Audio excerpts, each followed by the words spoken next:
Traveler, it's you!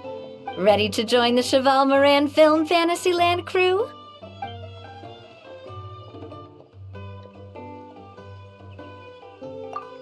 It's time, dear partner in Paimon, for us to turn our attention to the Cheval Moran Film Fantasyland.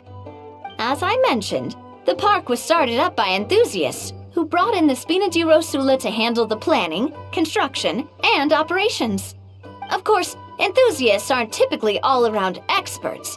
They usually stick to designing the event booths. We, for our part, handle long-term operations and develop standardized strategy guides for the different activities. Long-term operations? Strategy? It all sounds so complicated. We spend most of our time adventuring and we barely have any experience running a stall. Do you think we can handle this? That's more like it. You've seen it all before, haven't you, partner? I'd even go as far as to say you've shaped some of Tevat's biggest business ventures. Anyway, first things first. Let's get an overview of how the whole festival's gonna be run.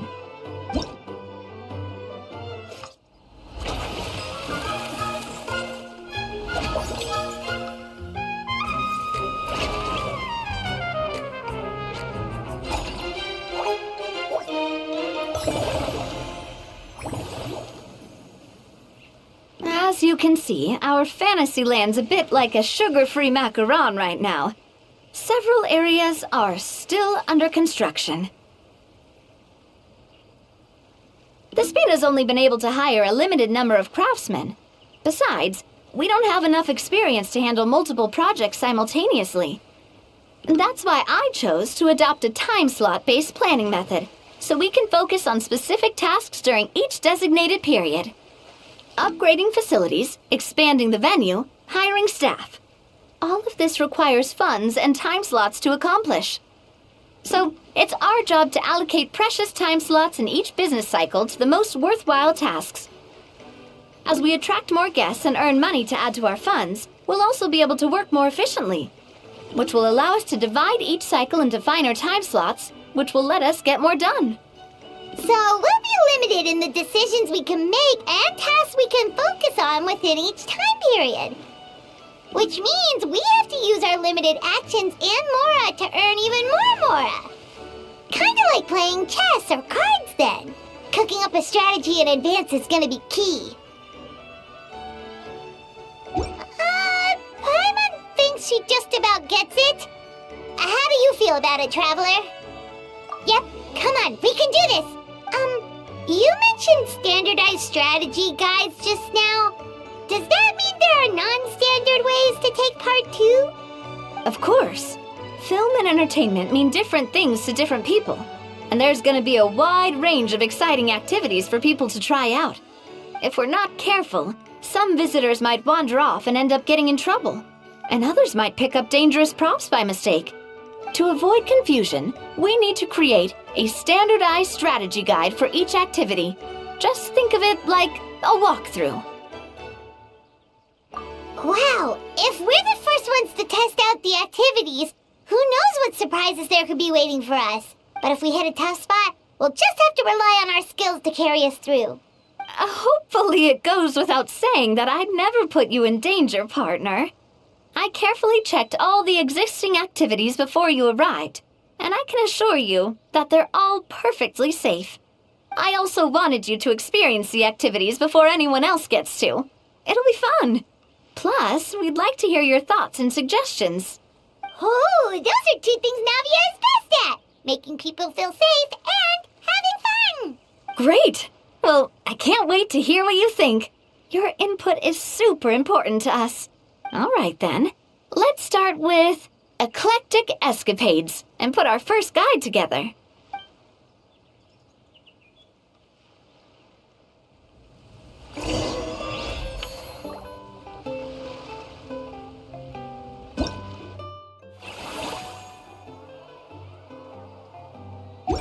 Staring into my eyes is ill-advised. I can't promise you'll like what you see.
Both of you seem even more excited than before. Looks like your first trial run didn't disappoint.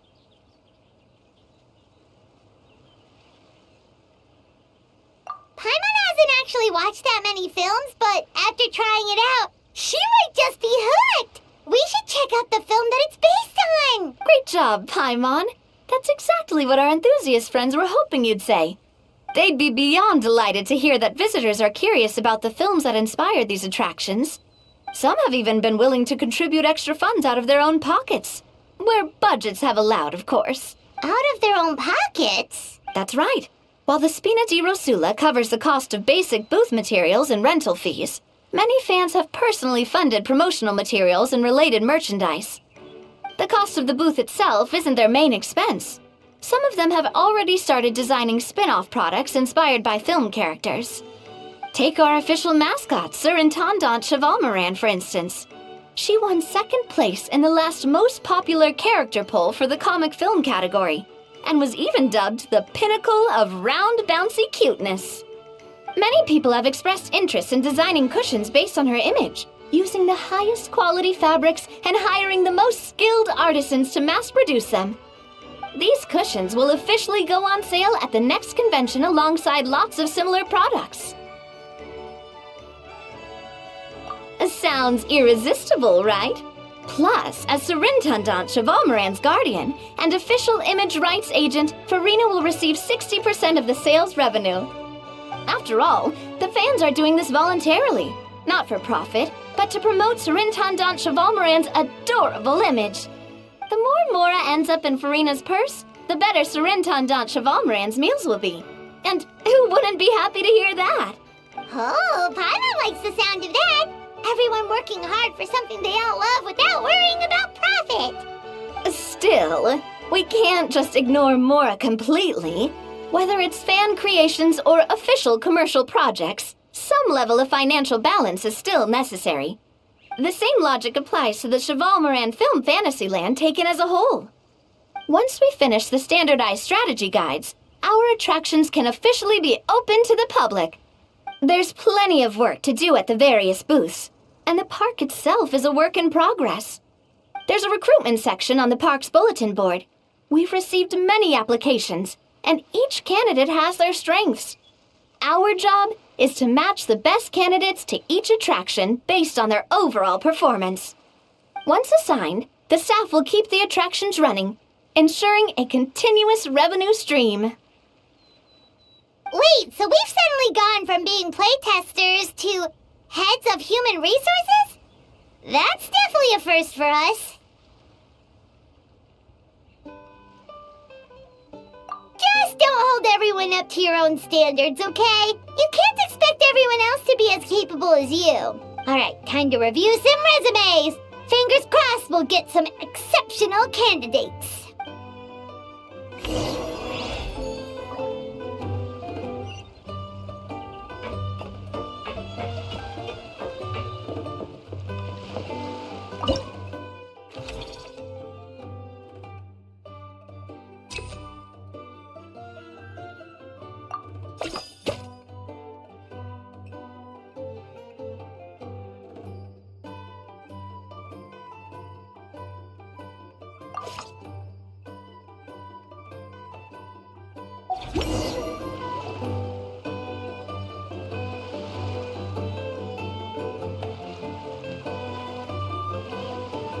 Looks like this particular employee is really getting into their role.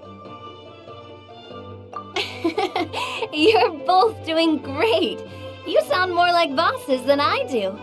In any case, with this, the Cheval Moran Film Fantasyland is now officially open. Running a theme park is a long-term project. You won't make much if you try and rush it. We're just about done with our current work setup, so let's take a short break and wait for this cycle's revenue report to come in.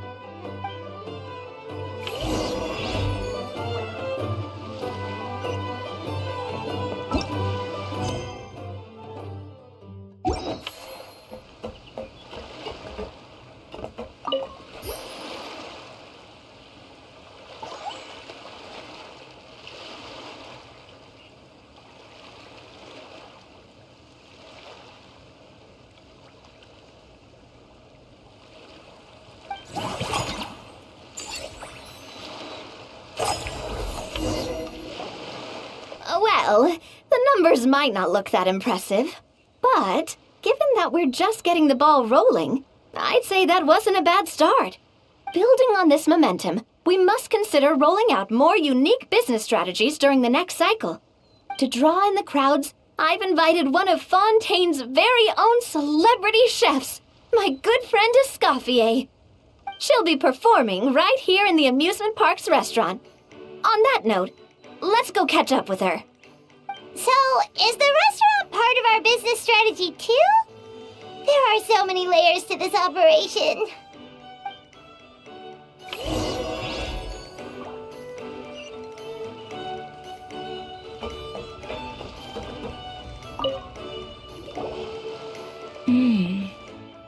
The restaurant is up to standard, and the waterside location will make for a unique dining experience. The beautiful scenic reflections in the water create a stunning backdrop, lifting diners' spirits and allowing them to truly savor their meals. Ingredients, check. Cooking utensils, check. Looks like we're ready to rumble. Hey there, Escoffier! Oh, my employers are here. The president of the Spina di Rasula, plus the famous traveler and Paimon. I must say, you seem a bit overqualified to be running a film-themed amusement park. I'd say that if anyone here was overqualified, it would be the former head chef of the Hotel de Boer. Wherever you walk, the aroma of fine cuisine follows in your wake. Let's get back to business. I'm guessing you want the traveler to help me decide the theme dish for each cycle, right? This is the business strategy I mentioned earlier. Using Escoffier's top-tier dishes to attract more visitors to the park. But this isn't just about attracting visitors. Her culinary masterpieces will surely have other surprising effects. Just imagine, Paimon, if all you needed was a single ticket to enjoy all the attractions and taste all the legendary food. Wouldn't you be tempted? Then Paimon come every single day! Now, here's the twist. To get the most out of this strategy, the menu can't be made public. Based on research by a certain food branding consultant, many restaurants have started offering a special chef surprise dish. So give me some inspiration every few business cycles, and I'll decide on our next theme dish. Now then, give me your hand. A warm and energetic feel. Your hands are calloused from wielding your sword, but still quite delicate. When you grasp its hilt, it's like you're holding the bow of a violin. A sword, then. The theme this time shall be strength. Alright, let's find out what strength looks like in gastronomical form.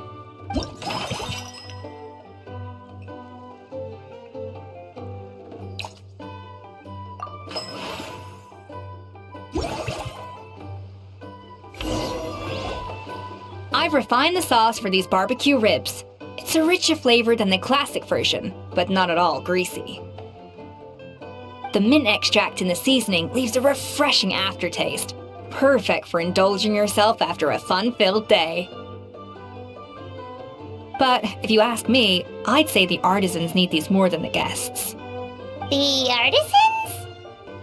As I'm sure you've noticed, this park isn't quite finished. A serving of these barbecue ribs should help the artisans replenish their strength much more quickly. As their bosses, you have an obligation to provide meals for them. So why not invite them to dine here? Who knows, the morale boost might even improve their productivity. Oh? If I recall correctly, you once served up some special fish and chips for the porters over at the Fleuve Centre. For several days after, the workers were all incredibly efficient. They'd finish 8 hours of work in just 5. And Then there's no time to lose. Go invite the artisans over while these ribs are still hot. I'll prepare some side dishes and desserts too. That's a great idea! You really live up to your reputation, Escoffier! Looks like these themed dishes are gonna make a huge difference after all. We'll have to make sure we check in with you regularly. The artisans are pumped and ready to roll thanks to that themed dish. And perfect timing, too. Let's take this chance to take the facilities of our eclectic escapades to the next level.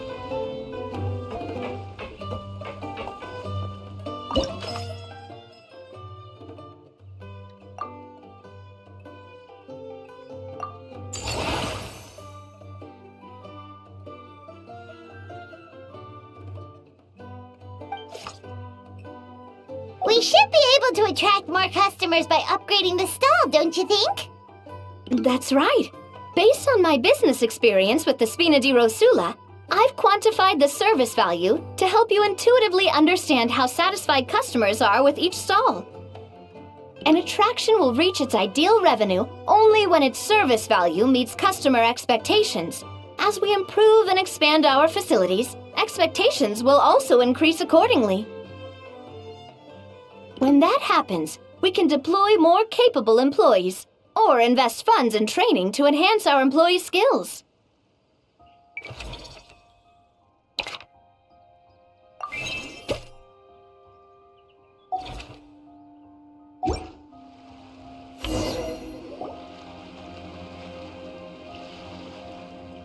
Whew, that should be everything. Looks like you've pretty much mastered how to run this park. Huh? Have we really? Thinking about it, we have learned quite a lot, haven't we? Oh, not at all. I wouldn't say I taught you much. Your intuition's been guiding the way mostly. I imagine long-term operations sounded like a scary prospect the first time I mentioned it, huh? But don't let that scare you. Just break things down into smaller steps and tackle them one at a time. Even if you're not a genius or naturally gifted, you'll get it done in the end. Whoa, seeing your own progress has really got Paimon fired up! Actually, she's gonna jot your words of encouragement right down. From here on out, we'll be running the Cheval Moran Film Fantasyland together. Let's make it a big success!